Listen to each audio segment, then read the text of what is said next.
Brother చూడండి ఒకసారి okay, praise the Lord. Praise the Lord. దేవునికి స్తోత్రం. Just thank the Lord for this opportunity again to be in front of the word of God. దేవుని వాక్యం ముందు కూర్చుని వాక్యాన్ని ధ్యానించే అవకాశం దేవుడిచ్చినందుకు దేవుని స్తుతిస్తూ ఉన్నాను. The Bible is a miracle book. Bible అనేది అద్భుతాల పుస్తకంగా మనం చెప్పుకోవచ్చు. There is no such book as the Bible. Bible లాంటి అద్భుతమైన పుస్తకము, బైబిల్కి సమానమైన పుస్తకము ఇంకొకటి లేదు. There are many things that make the Bible a unique book and a miraculous book. చాలా కారణాలు ఉన్నాయి బైబిల్ని ఒక సాటి లేని గ్రంథంగా చెప్పడానికి, అది ఒక అద్భుత గ్రంథంగా పేర్కొనడానికి. Bible is the oldest book, you know. Bible అనేది పురాతన గ్రంథం, అతి పురాతన గ్రంథం. And the Bible is the book which was written over 16 centuries. There is no other book which was written over 16 centuries or which took such a long time to be written and completed. But the Bible took that much time. Bible రాయడానికి ఎంత కాలం పట్టిందో తెలుసా? దాదాపు 1600 సంవత్సరాలు, అంటే 16 శతాబ్దాలు పట్టింది. ఇంత సుదీర్ఘ కాలంలో రాయబడినటువంటి ఏకైక గ్రంథము బైబిల్ మాత్రమే. Bible is the best seller of all times, you know. Any particular period in history, if we take, the Bible is the best seller. There is no other book which even comes closer to the Bible, but always Bible is the best seller. ప్రపంచంలో ఏ కాలంలో అయినా సరే అతి ఎక్కువగా అమ్ముడు పోయినటువంటి పుస్తకం ఏదైనా ఉంది అంటే అది బైబిల్ గ్రంథం అనే విషయాన్ని మీరు అర్థం చేసుకోవాలి. So the Bible, there are many things which can be said about the uniqueness of Bible. Bible గురించి, బైబిల్ యొక్క సాటి లేని తనాన్ని గురించి, దాని యొక్క గొప్పతనాన్ని గురించి చెప్పడానికి చాలా చాలా కారణాలు ఉన్నాయి. You know, the first president of America, George Washington, he said about the Bible, he said, without the Bible, no ruler can rule the world. అమెరికాకి మొట్టమొదటి ప్రెసిడెంట్ జార్జ్ వాషింగ్టన్ ఏం చెప్పిండంటే బైబిల్ గురించి ఇలా చెప్పాడు, ఏ రాజ్యాధికారైనా సరే పరిపాలన చేయాలంటే ఈ బైబిల్ గ్రంథం అనేది లేకుండా పరిపాలన చేయడం అసాధ్యం అని చెప్పేసి అన్నాడు. The second president of America was John Adams, and John Adams said the best book in the world is the Bible. రెండవ ప్రెసిడెంట్ ఎవరంటే జాన్ ఆడమ్స్. ఆయన ఏమన్నాడంటే ఈ ప్రపంచంలో అతి శ్రేష్టమైన గ్రంథం, బెస్ట్ బుక్ ఏదైనా ఉందంటే అది బైబిల్ గ్రంథమే అని ఆయన చెప్పాడు. And the third president of America was Thomas Jefferson. మూడవ ప్రెసిడెంట్ ఎవరంటే థామస్ జెఫర్సన్. అమెరికాకి మూడవ president Thomas Jefferson. And he said the Bible makes the best people in the world. ఆయన ఏం చెప్పాడంటే ప్రపంచంలో బైబిల్ అనేది the best people in the world. So the third president of America was Thomas Jefferson, and he said the Bible makes the best people in the world. మూడవ president అంటే Thomas Jefferson. ఆయన ఎవరంటే Bible చదివే వారే శ్రేష్టమైన మనుషులు అని చెప్పేసి ఆయన చెప్పాడు. You may be wondering why I am speaking about the presidents of America. మీరు అనుకోవచ్చు, ఈ అమెరికా ప్రెసిడెంట్ గోలేంటి బ్రదర్, వాళ్ళ గురించి మాకెందుకు చెప్తున్నారు అనుకోవచ్చు మీరు. The modern America is a leading nation in the world. We know it's one of the most powerful nations in the world. America అనేది ప్రపంచంలో అతి శక్తివంతమైనటువంటి రాజ్యం కదా. You know, America was founded by a group of believers, Bible believing believers.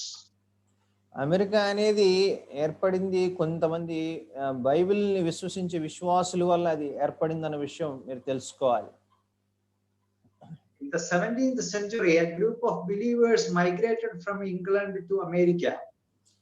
17వ శతాబ్దంలో England నుంచి కొంతమంది బైబిల్ని విశ్వసించేటువంటి విశ్వాసులు అమెరికాకి ప్రయాణమయ్యారు. They came in a ship by name Mayflower. That was the name of the ship. 102 people. They came from England. వాళ్ళు ఒక ship లో వచ్చారు. ఆ షిప్ పేరు మేఫ్లవర్ బ్రదర్. మేఫ్లవర్ అనేటువంటి షిప్ లో వాళ్ళు అమెరికాకి రావడం జరిగింది ఇంగ్లాండ్ నుంచి. The greatest possession they brought from England was the Bible. వాళ్ళు ఇంగ్లాండ్ నుంచి వచ్చేటప్పుడు తెచ్చుకున్న గొప్ప ఆస్తి లేకపోతే గొప్ప విలువైంది ఏంటంటే Bible. First America was known as New England because these people migrated from England. America was in the beginning known as New England. అమెరికాని స్టార్టింగ్ లో ఏమని పిలిచేవారంటే న్యూ ఇంగ్లాండ్ అని పిలిచేవాళ్ళు. న్యూ ఇంగ్లాండ్ అని పిలిచేవారు, ఎందుకంటే ఇంగ్లాండ్ నుంచి వచ్చిన వారే అక్కడ ఉన్నారు కాబట్టి. So the founders of the nation, they had a vision that the nation should be founded on the principles of the word of God. కాబట్టి ఆ యొక్క దేశాన్ని స్థాపించాలి అనే ఆలోచన చేసిన వారు విశ్వాసులు కాబట్టి వాళ్ళు దానికి బైబిల్ని ఆధారం చేసుకున్నారు. So there is no wonder that America developed like anything, and it has become one of the leading nations. మరి అమెరికా అంత అత్యున్నత స్థానానికి చేరుకోవడం, అంత అభివృద్ధిని సాధించడానికి ఇంకా వేరే మనం ఆశ్చర్యపోవాల్సిన కారణం ఏది లేదు. అది కేవలం వాళ్ళు బైబిల్ని గైడ్ గా చేస్తుంది కాబట్టే వాళ్ళంత స్థాయికి వచ్చారని చెప్పడంలో సందేహం లేదు. So the Bible must be the foundation not only of a nation, it should be the foundation of any family or any individual. The word of God, that should be the foundation. మరి ఒక దేశానికి మాత్రం కాదు, మరి ఒక కుటుంబానికి, ఒక వివాహానికి, ఒక వ్యక్తి జీవితానికి ఫౌండేషన్, పునాది అనేది బైబిల్ గా మనము కలిగి ఉండాలి. Bible should have the primary place in our lives, in our families. మన జీవితాల్లో బైబిల్కి ఎక్కువ ప్రాధాన్యత, ఇంకా చెప్పాలంటే మొదటి ప్రాధాన్యతనివ్వడం మనం నేర్చుకోవాలి. Bible is not a book that to be kept in the showcase, but it's a book that should be read and practiced. Bible అనేది షో కేసులో చక్కగా పెట్టేసి అందంగా ముస్తాబు చేసి అలంకరించుకునేటువంటి వస్తువు కాదు. అది మనము చక్కగా చదువుకుని బాగుపడడానికి దేవుడిచ్చిన పుస్తకం. Some families, they keep a copy of the Bible, a big Bible in the showcase. Everybody who comes there, they see it. But the fact of the matter is that they never open and read it. కొన్ని కుటుంబాల్లో మీరు చూస్తే వాళ్ళ పెద్ద షోకేసులో పెద్ద బైబిల్ని చక్కగా వాళ్ళు పెట్టుకుని ఉంటారు. చూసిన వాళ్ళందరూ కూడా భలే ఉంది బైబిల్ అని చెప్పుకోవడానికి. వాస్తవం ఏంటంటే ఆ బైబిల్ వాళ్ళు ఎప్పుడు ఓపెన్ చేసి చదవడం కానీ దాన్ని ధ్యానించడం కానీ చేయరు. In some families, important documents and cards and all are kept inside the Bible. So Bible is the place where they keep important things. కొన్ని కుటుంబాల్లో ఇంపార్టెంట్ డాక్యుమెంట్స్ కానీ ఇంపార్టెంట్ సంబంధించిన విషయాలు కానీ ఏం చేస్తారంటే వాళ్ళు సేఫ్ గా ఉండటం కోసం ఎక్కడ దాచుకుంటారంటే బైబిల్లో దాచుకుంటారు. Sometimes when we go to share gospel in the houses and all, we ask people, would you please take a Bible? If it is a Christian family, they will say, okay, I will bring the Bible. They will go to the cupboard and they will take the Bible. First they will dust it. It is full of dust. Oh, sorry, I will dust it and bring it before you. కొన్ని కుటుంబాల్లో మనం చూసినట్లయితే అమ్మ మరి బైబిల్లో కొంచెం నేర్చుకుందాం, ఒకసారి బైబిల్ తెచ్చుకోండి అని అంటే వాళ్ళు షెల్ఫ్లోకి వెళ్ళి ఆ బైబిల్ తీసి ఇట్లా కొడితే దాని మీద ఉన్న దుమ్ము భయంకరంగా ఉంటది. ఆ దుమ్ము అంతా దులిపి అప్పుడు తీసుకొస్తారు ఆ Bible. Bible is God's book. and we have to read it. Every day we have to read it. Bible అనేది దేవుని వాక్యము, అనుదినము ప్రతిరోజు మనము దాన్ని చదివి ధ్యానించాలి. Why should we read the Bible? ప్రశ్న, ఎందుకు బైబిల్ని చదవాలి? మనం ఎందుకు బైబిల్ చదవాలి? We will consider why we should, why everybody has to read the Bible. Some reasons we will consider. మనం ఏం ఆలోచన చేద్దాం అంటే, ఎందుకు ప్రతి ఒక్కరూ బైబిల్ చదవాలి అన్న విషయమై మనము ఆలోచన చేద్దాం. The first thing is that sinners come to a saving knowledge through the Bible. పాపులు మరి బైబిల్ చదవడం ద్వారా మరి రక్షణ జ్ఞానాన్ని వాళ్ళు సంపాదించుకుంటారు. In 2 Timothy chapter 3 verse 14 we read, 2 Timothy 14 and 15. Chapter brother. 2 Timothy chapter 3 verse 14 and 15. 2 Timothy 3వ అధ్యాయము 14-15 వచనాలు గనక మనం చదువుకున్నట్లయితే, క్రీస్తు యేసు నందుంచవలసిన విశ్వాసము ద్వారా రక్షణార్థమైన జ్ఞానము నీకు కలిగించుటకు శక్తి గల పరిశుద్ధ లేఖనములను బాల్యము నుండి నీ వెరుగుదువు గనుక నీవు నేర్చుకుని రూఢి అని తెలుసుకుని, ఎవరి వల్ల నేర్చుకుంటే ఆ సంగతి తెలుసుకుని వాటి యందు నిలకడగా ఉండవు. So from childhood you have known the holy scriptures which are able to make you wise for salvation through faith which is in Jesus Christ. క్రీస్తు యేసు నందుంచవలసిన విశ్వాసము ద్వారా రక్షణార్థమైన జ్ఞానము నీకు కలిగించుటకు శక్తి గల పరిశుద్ధ లేఖనములను బాల్యము నుండి నీ వెరుగుదువు గనక నీవు అని చెప్తున్నాడు ఇక్కడ. Scriptures that makes us wise for salvation. మరి రక్షణార్థమైన జ్ఞానాన్ని మనకి లేఖనాలు కలిగిస్తాయని ఇక్కడ మనం చూస్తున్నాం. Without the knowledge of the scriptures, the holy scriptures, no person come to a saving knowledge. కాబట్టి ఎవరు కూడా ఈ లేఖనాలను చదవకుండా రక్షణార్థమైన జ్ఞానాన్ని సంపాదించుకోలేరు. So we come to the saving knowledge and the saving faith through the reading of the Bible or through the hearing of the Bible. రక్షణ జ్ఞానము గాని, రక్షణ మనం పొందడానికి కావాల్సిన విశ్వాసం గాని మనం పొందాలంటే ఖచ్చితంగా అది లేఖనాల ద్వారా, బైబిల్ ద్వారా మాత్రమే సాధ్యం. People who read the Bible, they have a lot of light. They know the truth. They have a lot of light. బైబిల్ని చదివే వారికి గొప్ప వెలుగు వాళ్ళకి అందుబాటులో ఉంది, అలాగే గొప్ప సత్యంలోకి వాళ్ళు వస్తున్నారు అన్న విషయాన్ని మీరు దయచేసి అర్థం చేసుకోవాలి. But it's a fact that people who do not read the Bible, they have no knowledge actually. Means they may be very educated, they may have knowledge in many areas, they may be having a lot of expertise in many areas, but when we come to the matter of salvation or spiritual things, they are totally blind. They are totally blind because they don't have the knowledge of the scriptures. చూడండి, చాలా మందికి వాళ్ళకి education ఉండొచ్చు, మంచి మంచి పెద్ద స్థాయిలో ఉండొచ్చు, కానీ బైబిల్ని చదవకపోతే వారికి నిజమైన జ్ఞానము లేదనే చెప్పాలి. ఎందుకంటే బైబిల్లో మనకి నిజమైన జ్ఞానం అందుబాటులో ఉంది, సత్య జ్ఞానం మనకు అందులో దొరుకుతుంది. So we have to read the Bible. When we share gospel with the people, it's an interesting thing to note that people who read the Bible, is very easy to share gospel to them, very easy to share and convince them. But people who don't read Bible, even if they are from Christian background, some people don't read the Bible. Very difficult to share gospel to them because they don't understand things. చూడండి, మనం Bible చదివే వారికి సువార్త చెప్పడం చాలా సులభం.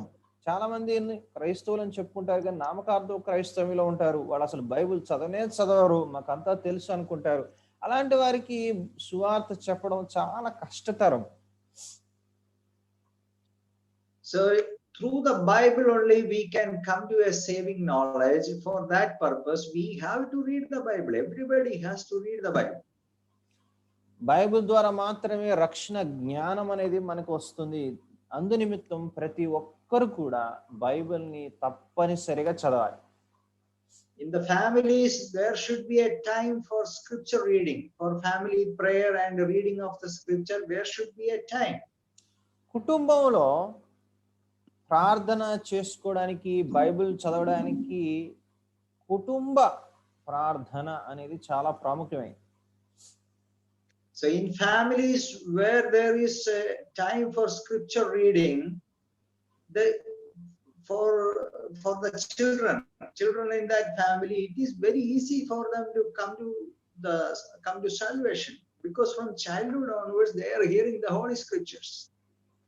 ఏ ఇంట్లో అయితే పిల్లలు చిన్నప్పటి నుంచి బైబిల్ని వింటారో, లేకపోతే బైబిల్ చదివే అలవాటు కలిగి ఉంటారో, వారికి రక్షణ పొందడానికి చాలా సమీపంలో ఉన్నారని, ఆ రక్షణ పొందడం చాలా సులభం అనే విషయాన్ని మీరు అర్థం చేసుకోవాలి. So there are a lot of funny philosophies and dangerous philosophies and things in this world, but let our children's heart be filled with the word of God. Let our mind be filled with the word of God. చూడండి, ఈ లోకంలో చాలా భయంకరమైనటువంటి, ప్రమాదకరమైనటువంటి philosophies, ideologies, తర్వాత తాత్విక ఆలోచనలు, ఇవన్నీ కూడా ఉన్నాయి.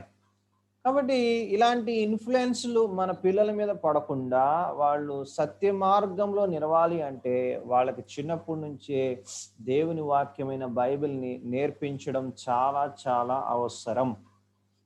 Okay, let's come to the second reason why we have to read the Bible. Bible ఎందుకు చదవాలి అన్నదానికి రెండవ కారణం చెప్తున్నాను, వినండి. Saved people grow in faith through the reading of the Bible.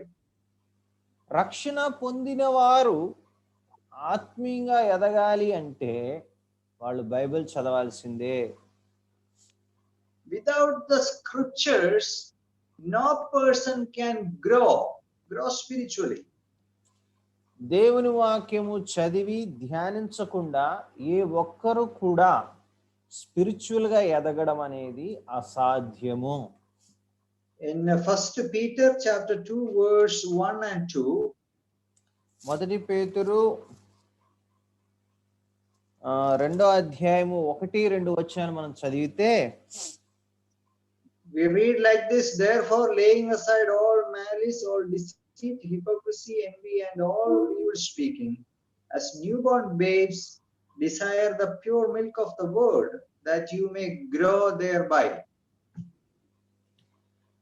చూడండి, ప్రభు దయాళుడని మీరు రుచి చూచి ఉన్న ఎడల సమస్తమైన దుష్టత్వమును, సమస్తమైన కపటమును, వేషధారణను, అసూయను, సమస్త దూషణ మాటలను మాని కొత్తగా జన్మించిన శిశువులను పోలిన వారై నిర్మలమైన వాక్యమును పాలవలన రక్షణ విషయములు ఎదుగు నిమిత్తము ఆ పాలను అపేక్షించుడి.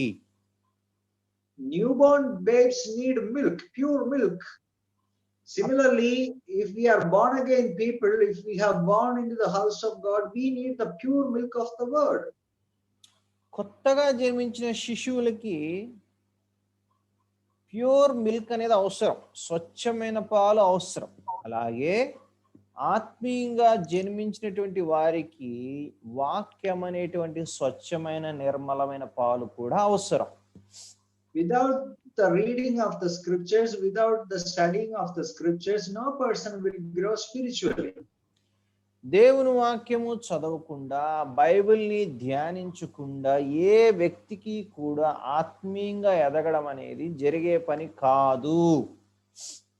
There are some people who are really born again, who are saved, but even years and years after, they have no progress, they have no spiritual growth, they are in the same stage. చూడండి, కొంతమంది అయితే నిజంగా వారు రక్షణ పొంది ఉండవచ్చు, ఎన్ని సంవత్సరాలైనా సరే కూడా వాళ్ళు దేవుని నమ్ముకుని ఎంత కాలం అయినప్పటికీ కూడా వాళ్ళలో ఎటువంటి ఆత్మీయ ఎదుగుదల కనబడదు. కారణం వాళ్ళు బైబిల్ చదవకపోవడమే.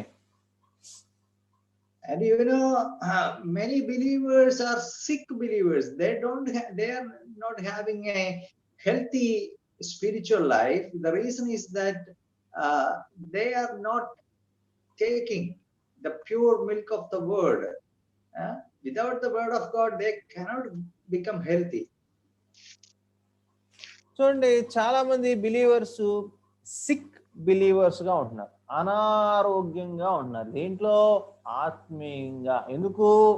వాళ్ళు వాక్యం అనే పాలు తాగట్లేదు, వాక్యం అనే ఆహారం తీసుకోవట్లేదు. కాబట్టి ఎలా ఉంటారు? ఆత్మీయ అనారోగ్యంగానే ఉంటారు. See, the Bible is, we have all the spiritual vitamins and all the necessary things that is in the Bible. Without the reading, we won't become spiritually strong. బైబిల్లో మనకు కావాల్సినటువంటి ఆత్మీయమైనటువంటి విటమిన్లు అన్నీ అందులో ఉన్నాయి.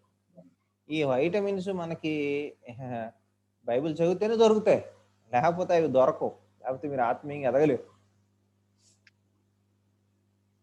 People are so much concerned about their bodies. They take good food, they wear good clothes, and they treat the body, do everything. But there is the soul inside. People don't care for the health of the soul. చాలా మంది వారి శరీర విషయమై చాలా జాగ్రత్త తీసుకుంటారు, శరీర విషయమై చాలా పట్టింపు కలిగి ఉంటారు, శరీర విషయమై చాలా భద్రత తీసుకుంటారు. కానీ వాళ్ళ ఆత్మ విషయమై చూస్తే అది దాన్ని పట్టించుకోరు. అది బక్క చిక్కిపోయి చావడానికి సిద్ధంగా ఉన్నటువంటి పరిస్థితులు ఉన్నట్టుగా కొంతమంది జీవితాలు ఉన్నాయి. But if we want to grow in our faith, if we want to grow in our Lord Jesus Christ, and if we want to become mature Christians, it is necessary that we read the scriptures daily. మీరు విశ్వాసంలో ఎదగాలన్నా, ప్రభువైన యేసుక్రీస్తు వారిని వెంబడించడంలో ఎదగాలన్నా, లేదా ఆత్మీయ జీవితంలో బలపడాలన్నా ప్రతిదినం అనుదినం బైబిల్ని క్రమం తప్పకుండా ఖచ్చితంగా చదవడం చాలా చాలా చాలా అవసరం. In 2 Timothy chapter 3, the next two verses if you read, that is the chapter 3 verse 16 and 17. 2 Timothy 3వ అధ్యాయము 16-17 వచనాలు కనుక మనం చదువుకుంటే, 2 తిమోతి 3వ అధ్యాయం 16-17 వచనాల్లో, దైవజనుడు సన్నద్ధుడై ప్రతి సత్కార్యమునకు పూర్ణముగా సిద్ధపడి ఉండునట్లు దైవావేశం వలన కలిగిన ప్రతి లేఖనము ఉపదేశించుటకును, ఖండించుటకును, తప్పుదిద్దుటకును, నీతి యందు శిక్ష చేయుటకును ప్రయోజనకరమై ఉన్నది. So if the man of God has to become mature and complete, see that the man of God may be complete, thoroughly equipped for every good work, he has to read, he has to study the word of God. చూడండి, దైవజనుడు mature అయి తను చక్కటి పరిచర్య చేయాలన్నా, తన పని సక్రమంగా చేయాలన్నా అది దేనివల్ల సాధ్యమంట? దైవావేశం వలన కలిగిన ప్రతి లేఖనముల ద్వారా మాత్రమే సాధ్యం. Okay, next thing is, if believers have to be pure and they have to keep themselves from sin, it is necessary that they read the Bible. విశ్వాసులు పవిత్రంగా ఉండాలన్నా, ఈ లోక మాలిన్యం వారికి అంటకుండా జాగ్రత్తగా ఉండాలన్నా దేవుని వాక్యము చదవడము, ధ్యానించడము ఖచ్చితం. In Psalm number 119 verse 9 we read, 119వ కీర్తన 9వ వచనం గనక మనం చదివితే, how can a young man cleanse his way? By taking heed according to your word. యవనస్తులు దేని చేత తమ నడత శుద్ధి పరచుకొందురు? నీ వాక్యముని బట్టి దానిని జాగ్రత్తగా చూచుకొనుట చేతనే గదా. And in verse 11, your word I have hidden in my heart that I might not sin against you. 11వ వచనం చూడండి, నీ ఎదుట నేను పాపము చేయకుండునట్లు నా హృదయంలో నీ వాక్యము ఉంచుకొని ఉన్నాను.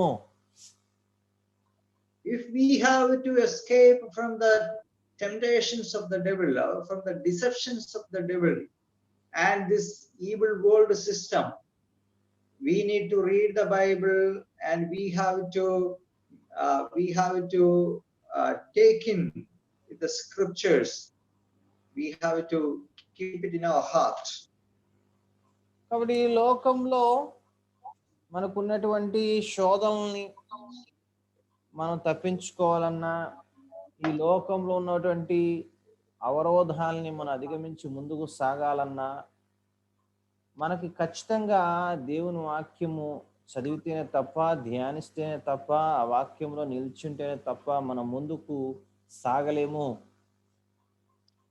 See, how can we have fellowship with God today?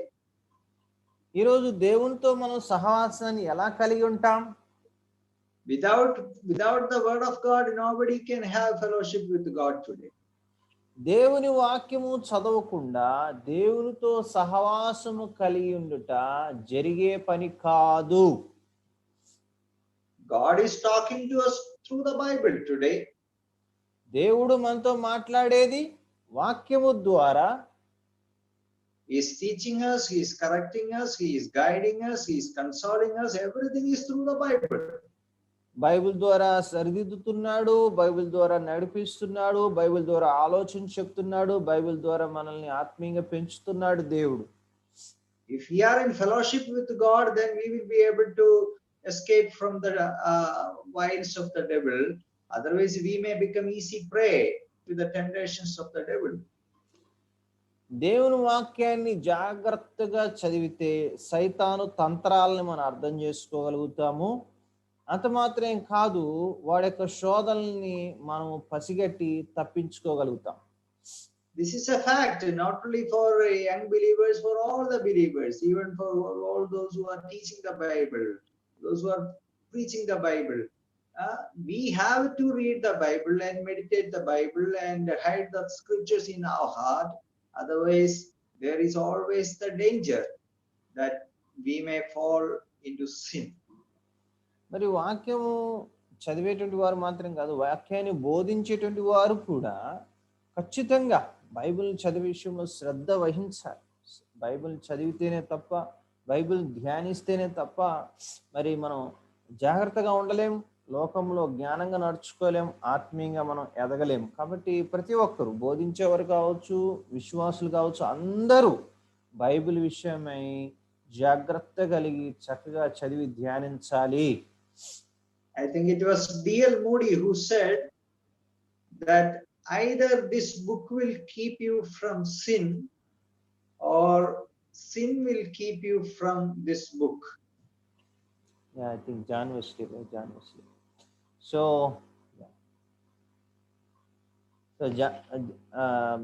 John Wesley, D.L. Moody మొత్తానికి ఏం చెప్పారంటే, నువ్వు పాపము నిన్ను బైబిల్కి దూరంగా ఉంచింది, బైబిల్ చదివితే నువ్వు పాపానికి దూరంగా ఉంటావు అని చెప్పారు. Okay, so either this book will keep us from sin or sin will keep us from this book. People who are committing sin, they don't want to read the Bible. They will keep themselves away from the Bible.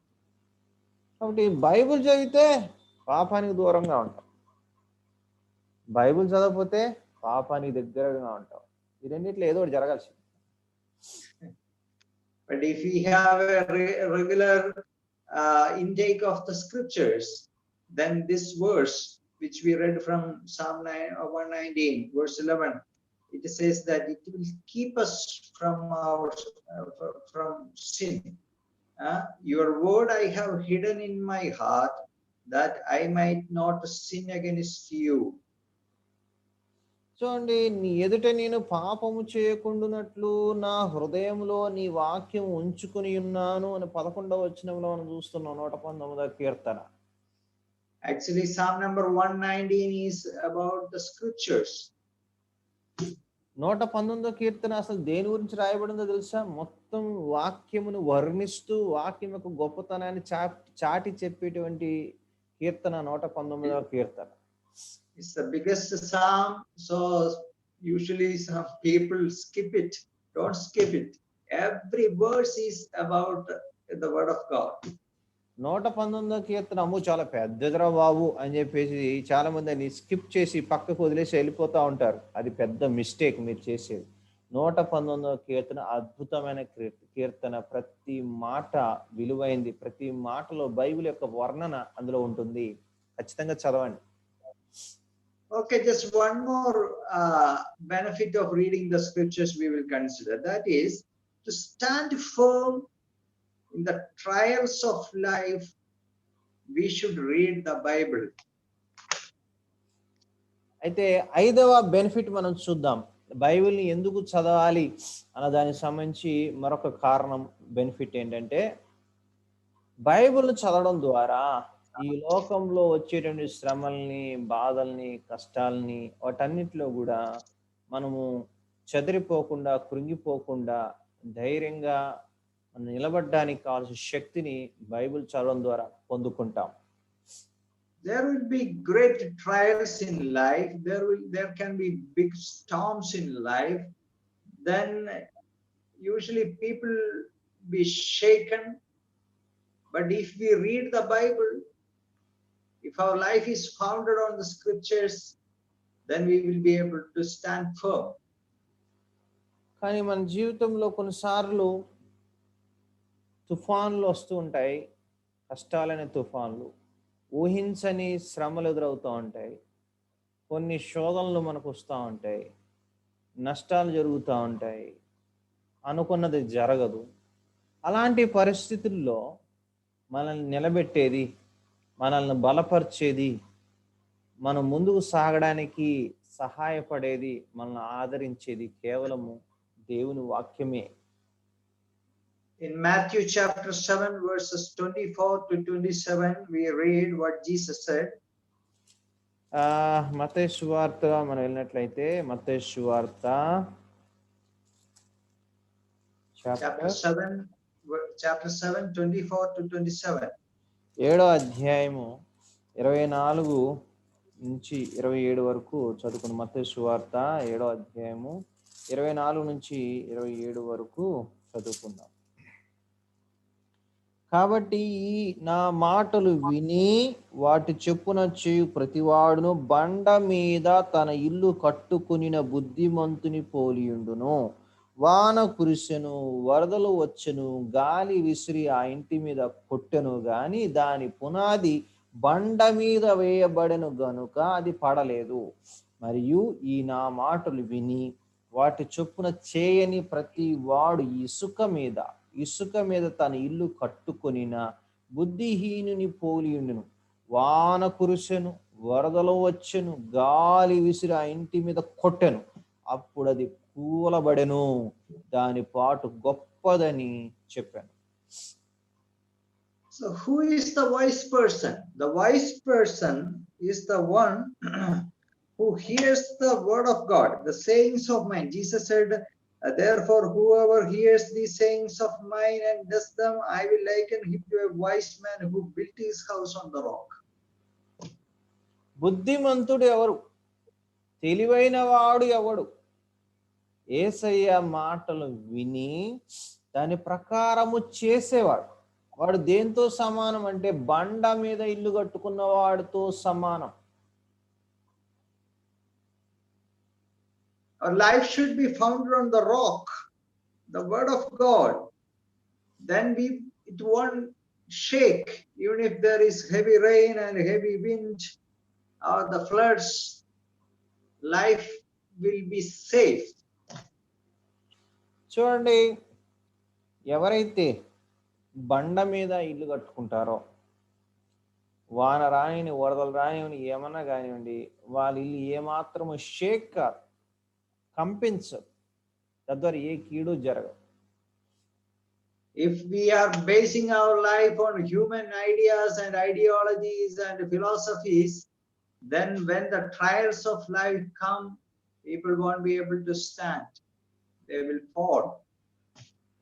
మరి మనం గనక మానవ ఆలోచనల మీద, మానవ యొక్క చింతనల మీద, మానవుల యొక్క ఫిలాసఫీల మీద, మానవుల యొక్క ఆలోచన విధానం మీద ఆధారపడి మనం ముందుకు పోయినట్లయితే, వాటి మీదే కనుక మనం ఆధారపడినట్లయితే, ఇసుక మీద ఇల్లు కట్టుకున్న వాడితో సమానము మన జీవితం. So we have to read the Bible. We have to read it daily. కాబట్టి బైబిల్ మనం చదవాల్సిందే, ప్రతిరోజు అనుదినము చదవాల్సిందే. And we have to study the Bible. We have to make use of every opportunity that you get to study the Bible. Bible just చదవడం కాదండోయ్, Bible అధ్యయనం చేయాలి. ప్రతి విషయం గురించి బైబిల్ ఏం చెప్తుందో విశ్లేషణ చేయాలి. You know, Charles Spurgeon was a great man of God, and he said like this: maybe on the last day, at the time of judgment, God will ask a question to people. Charles Spurgeon అనే గొప్ప ప్రసంగ చక్రవర్తి, ఆయన ప్రసంగ చక్రవర్తి అంటారు. ఆయన ఒకసారి ఇలా అన్నాడు, దేవుడి దగ్గర మన అందరము తీర్పు కోసం నిలబడినప్పుడు అక్కడ ఉండేటువంటి ప్రశ్న ఏంటంటే, God will ask this question to people: I had given you a book, did you read it? దేవుడు ఏమంటాడంటే, అక్కడ నిలబడిన వాళ్ళందరినీ కూడా దేవుడు ఒక ప్రశ్న వేస్తాడు. ఏంటి ఆ ప్రశ్న? నేను మీకు ఈ పుస్తకాన్ని ఇచ్చాను కదా, ఈ బైబిల్ అనే పుస్తకాన్ని ఇచ్చాను కదా, దీన్ని మీరు చదివారా? దీన్ని నువ్వు చదివావా అని దేవుడు ప్రతి ఒక్కరిని వ్యక్తిగతంగా దేవుడు అడుగుతాడు. What will be the reply of the people who did not read? బైబిల్ని చదవని వారు ఏమి సమాధానం చెప్తారు ఆ రోజు? God will again ask, I had sent you some letters, did you open and read it? దేవుడు అంటాడు, నేను నీకు కొన్ని ఉత్తరాలు పంపించాను కదా, లెటర్స్ పంపించాను కదా, వాటిని ఓపెన్ చేసి నువ్వు చదివావా అంటాడు దేవుడు. If they say no, then again one more thing will be asked. I had sent you the invitation card for the wedding of the Lamb. అప్పుడు వాళ్ళు అంటారు, అయ్యా మేము ఆ ఉత్తరాన్ని చదవలేదు అని అంటారు. అప్పుడు దేవుడు ఇంకో ప్రశ్న అడుగుతాడు, గొర్రెపిల్ల వివాహోత్సవ ఆహ్వాన పత్రికను పంపించాను మీకు నేను, దాన్ని మీరేం చేశారు అని అడుగుతారు దేవుడు. And if they say no again, then Spurgeon said God would say like this: you rebel, you did not open my book, you did not open my letter, you did not even open the invitation card which I sent you, and you have made yourself fit for hell. Go to the place which was prepared for the devil and his angels. That is what God will say to the people who never read the Bible. అప్పుడు దేవుడు ఇలా అంటారు, నేను నీకు Bible ఇచ్చా, దాన్ని నువ్వు open చేసి చదవలేదు. నీకు నీ లెటర్ పంపించా, అది నువ్వు దాన్ని ఓపెన్ చేసి చదవలేదు. గొర్రెపిల్ల వివాహ ఆహ్వాన పత్రిక పంపించా, ఆ పత్రిక కూడా నువ్వు తీసి చదవనట్లయితే, స్పర్జన్ ఏం చెప్పాడంటే, దేవుడు ఇలా అంటాడట, అట్లాంటి వారితో దేవుడు ఇలా అంటాడు, ఏమంటాడంటే, నేను పంపించిన మూడింటిని ఓపెన్ చేసి నువ్వు చూడలేదు, వాటిని చదవలేదు, కాబట్టి నీవు నరకానికి పోవడానికి యోగ్యుడు, కాబట్టి నువ్వు నరకానికే వెళ్ళు, ఆ నిత్యనాశనానికే వెళ్ళు అని దేవుడు పంపిస్తాడట. Dear brothers and sisters, the Bible is a precious gift which God has given to us. మిత్రులారా, దేవుడు మనకు అనుగ్రహించినటువంటి శ్రేష్టమైన వరం బైబిల్ గ్రంథము. Don't neglect it. దయచేసి దీన్ని చదవడము నిర్లక్ష్యము చేయకండి. Let us read the Bible every day. ప్రతిరోజు బైబిల్ని చదువుదాం.